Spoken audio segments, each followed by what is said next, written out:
میاں بیوی اور موٹر سائیکل۔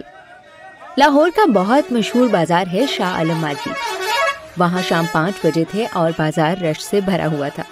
اسی رش میں ایک میاں بیوی ایک دوسرے سے لڑنے میں مصروف تھے اور تقریباً 200 سے زیادہ بندے ان کے اس فیملی تماشے کو انجوائے کر رہے تھے۔ بات کچھ اس طرح تھی کہ بیوی ضد کر رہی تھی اپنے شوہر سے کہ آج تم گاڑی خرید ہی لو، میں تھک گئی ہوں تمہاری موٹر سائیکل پر سفر کرتے کرتے۔ اور شوہر نے کہا، او پاگل عورت، میرا تماشا نہ بنا ساری دنیا کے سامنے، چابی دو مجھے۔ بیوی نے کہا، تمہارے پاس اتنا پیسہ ہے، آج کار لوگے تو ہی گھر جاؤں گی۔ اچھا پھر لے لیں گے، ابھی چابی دو۔ نہیں دوں گی۔ چابی دو ورنہ میں تالا توڑوں گا۔ توڑ دو، نہ میں چابی دوں گی اور نہ ہی ساتھ چلوں گی۔ اچھا پھر یہ لو، میں تالا توڑنے لگا ہوں، تیری مرضی ہے، گھر آنے آ، نہیں تو نہ صحیح۔ جاؤ، میں بھی ایسے کنجوس کے گھر میں نہیں جانا چاہتی۔ شوہر نے لوگوں کی مدد سے موٹر سائیکل کا تالا کھول لیا اور اپنے موٹر سائیکل پر بیٹھ گیا اور بولا، تم آتی ہو یا میں جاؤں؟ تو وہاں کھڑے لوگوں نے سمجھایا کہ بی بی جاؤ، اتنی سی بات پر اپنا گھر خراب نہ کرو۔ پھر اس نے شوہر سے وعدہ لیا کہ موٹر سائیکل بیچ کر جلد ہی گاڑی لے لے گا۔ دونوں میں صلح ہو گئی اور دونوں چلے گئے۔ تو جناب ٹھیک آدھے گھنٹے کے بعد اسی جگہ پر پھر سے مجمع لگ گیا۔ ایک بندہ شور کر رہا تھا کہ میری موٹر سائیکل کوئی چرا کر لے گیا ہے۔ ایک روز کا ذکر ہے، شہزادی گل صنوبر محل کے باغ میں جھولا جھول رہی تھی۔ اس کی دیکھ بھال کرنے والی کنیزیں بھی اس کے ساتھ ساتھ تھیں۔ ملکہ اور بادشاہ بھی وہیں پر تھے اور ایک تخت پر بیٹھے ایک دوسرے سے باتیں کر رہے تھے۔ شہزادی کو باغ میں جھولا جھولنا بہت اچھا لگتا تھا۔ وہ اپنی کنیزوں کے ساتھ روز شام کو یہاں آ جاتی تھی۔ شہزادی حسب معمول جھولا جھول رہی تھی کہ اچانک اس کی نظر ایک نہایت خوبصورت پرندے پر پڑی۔ اس کا رنگ سنہری تھا اور سر پر ایک چھوٹا سا تاج بھی تھا۔ وہ درخت پر بیٹھا اسے ہی دیکھ رہا تھا۔ اس کی خوبصورتی دیکھ کر شہزادی گل صنوبر دنگ رہ گئی اور جھولے سے اتر کر اس درخت کے نزدیک آ گئی جس پر وہ خوبصورت پرندہ بیٹھا ہوا تھا۔ اس نے پرندے سے کہا، تم کتنے خوبصورت پرندے ہو، آؤ میرے پاس آؤ، میں تمہیں کھٹی میٹھی رس بھری کھلاؤں گی۔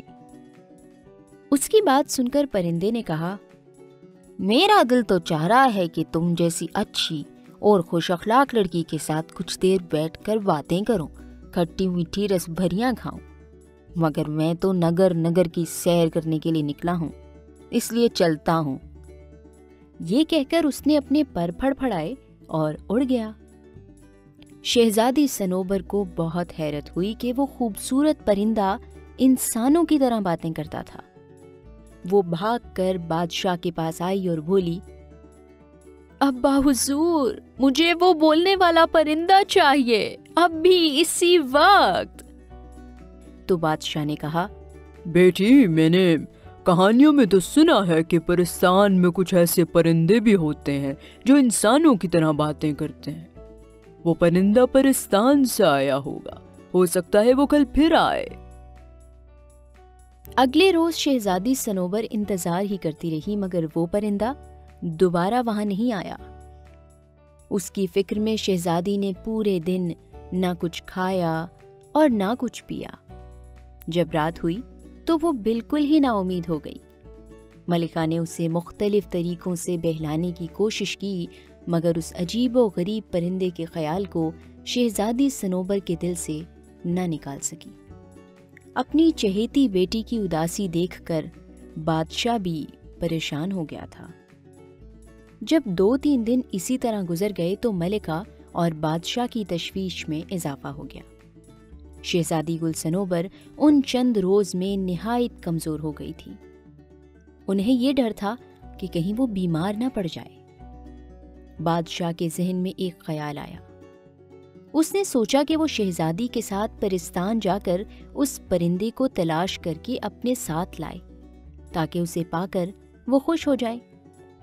یہ بات جب اس نے ملکہ کو بتائی تو وہ بولی، اگر آپ اس سفر پر روانہ ہوئے تو حکومت کون چلائے گا؟ اس پرندے کو تلاش کرتے نہ جانے کتنے دن لگ جائیں۔ اس دوران رعایا کی خبر گیری کون کرے گا؟ آپ ایسا کریں، یہ اعلان کروا دیں کہ جو بھی پرستان سے اس عجیب و غریب پرندے کو لے آئے گا اسے بہت ساری اشرفیاں دی جائیں گی۔ بادشاہ کو ملکہ کی یہ تجویز پسند آئی اور اس نے یہ اعلان کروا دیا۔ ایک روز 2 نوجوان بادشاہ سے ملنے محل آئے اور بادشاہ سے پرستان جانے کی اجازت طلب کی تاکہ وہاں سے اس پرندے کو ڈھونڈ کر لے آئیں۔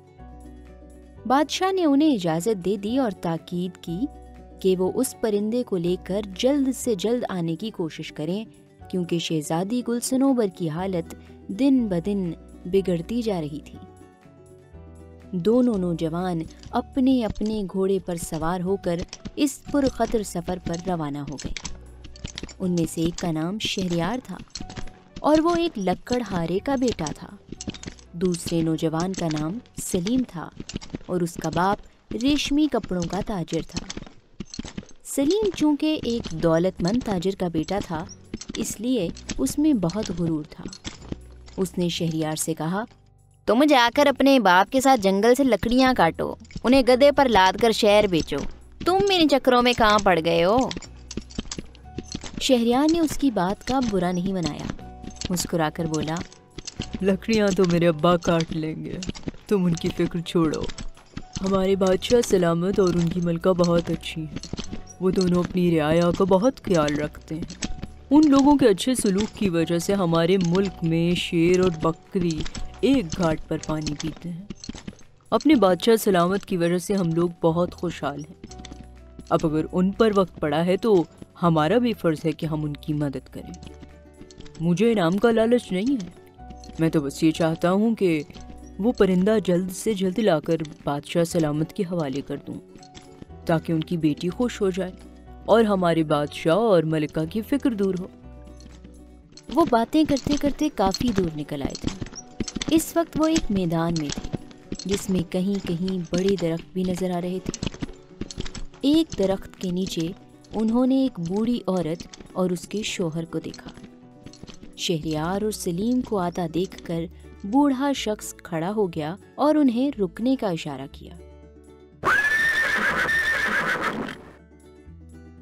او بوڑھے شخص، تیرا دماغ خراب ہے، ہمیں روک رہا ہے، سلیم نے نہایت غصے سے کہا اور گھوڑے پر بیٹھے بیٹھے جھک کر ایک ہاتھ سے دھکا دے کر بوڑھے کو ایک طرف ہٹا دیا اور گھوڑا بھگاتا ہوا آگے نکل گیا۔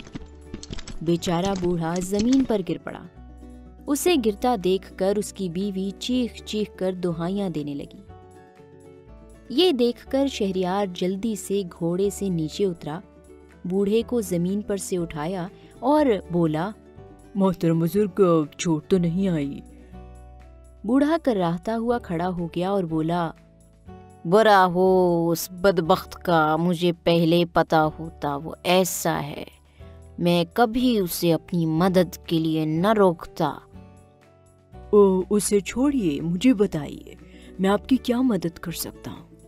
شہریار نے نرمی سے کہا، بیٹا ہم صبح سے گھر جانے کے لیے نکلے ہوئے ہیں، میں اپنی بیوی کے ساتھ اپنی بہن کے گھر سے آ رہا ہوں۔ ہمارا گاؤں یہاں سے چند کوس کے فاصلے پر ہے، بوڑھے ہیں، چل چل کر بری طرح تھک گئے ہیں، بھوک سے برا حال ہے، گھر پہنچیں تو کھانا کھائیں، آرام کریں، تمہارے پاس گھوڑا موجود ہے، مہربانی ہوگی اگر ہمارے گاؤں تک ہمیں پہنچا دو۔ شہریار نے دونوں کو گھوڑے پر سوار کرایا اور خود گھوڑے کی باگ پکڑ کر تیز تیز قدموں سے ان کے گاؤں کی سمت روانہ ہو گیا۔